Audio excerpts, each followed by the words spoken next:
Hi there.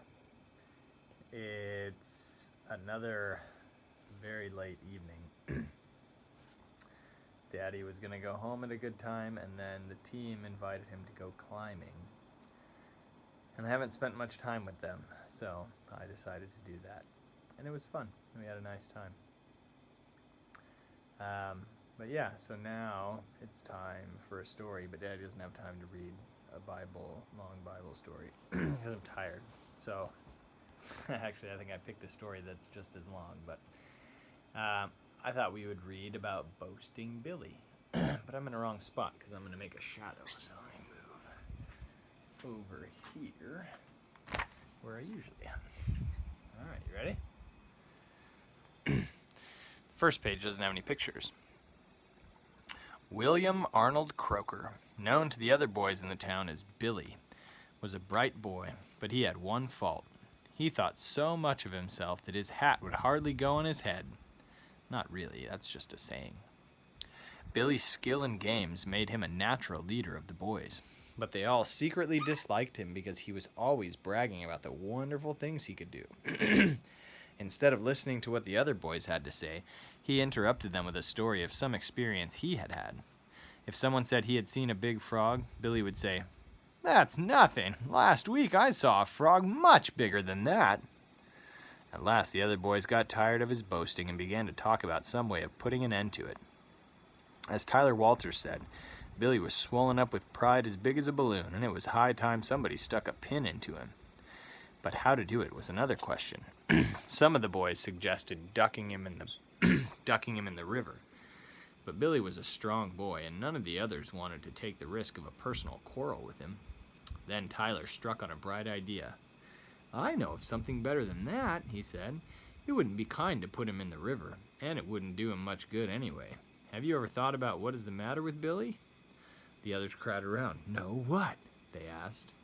They were in a mood to try anything. "Well, I'll tell you. You've all noticed how Billy seems to win all our games," said Tyler. "That's the trouble with him.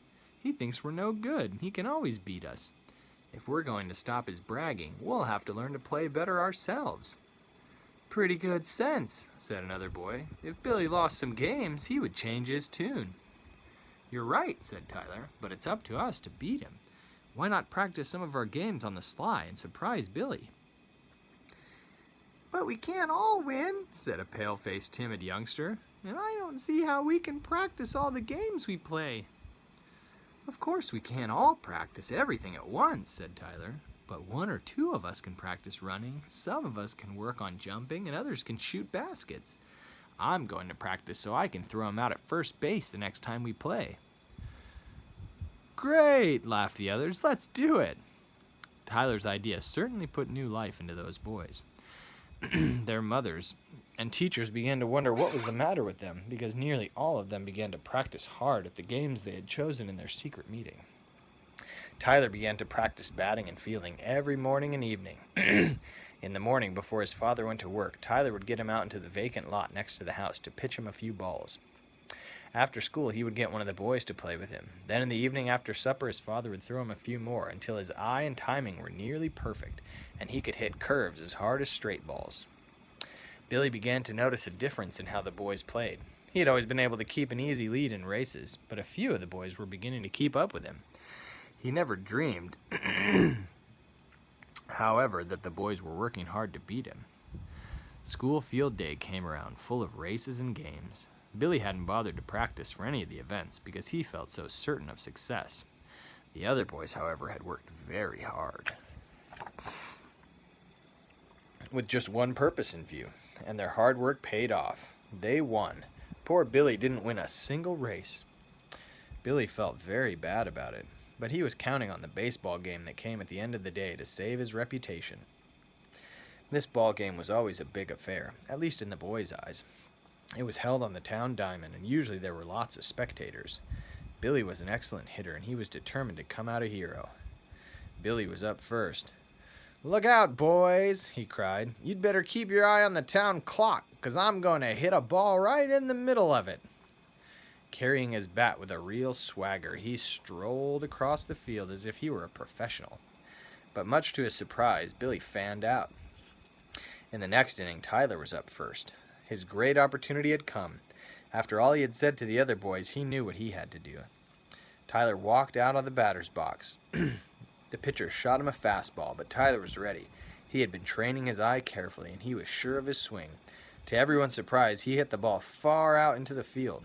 Before the left fielder recovered the ball, Tyler was rounding third.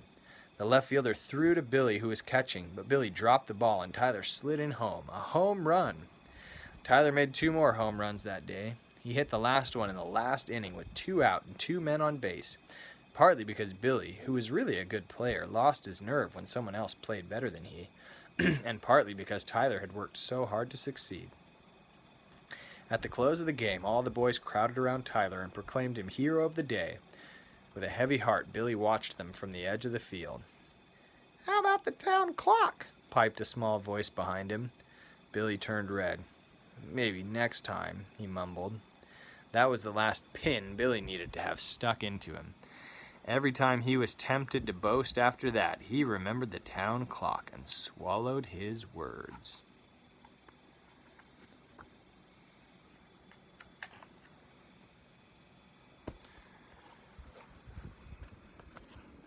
You know, Billy had something called pride. It means he thought he was better than the other people. And you know, usually pride often comes through skill or ability. Billy was a really good player. He was good at all the games that they did and all the sports they played.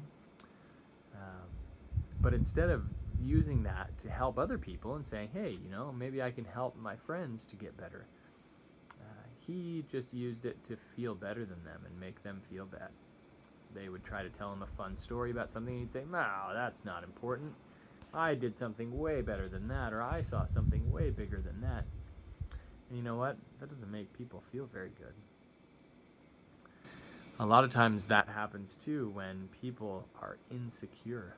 Insecure means that they don't really feel, how do you do that? They don't really like themselves, or they don't think that they're likable. They don't think other people like them. So they're very worried about that. And so to make themselves feel like they should be liked, they have to make themselves feel better than other people. You know, Daddy has done that a lot. I just realized that I was doing that to our team. You know, Dong is getting to be better at climbing than I am because he practices a lot. He's at the gym all the time, and he's climbing the routes and trying to do all the ones that he can't do. And Daddy, well, I don't climb very often at all. Today was the first time I climbed there in many weeks. And so I started telling him that his routes weren't very good, or that he needed to change them because I couldn't do it. But you know what? That's because I wasn't so good. And instead of making him feel bad, I realized that I need to start encouraging him and helping him to try harder and keep doing it, because he's making routes that are hard. And that's good, because the people that we had coming that could climb good, they didn't have anything to climb.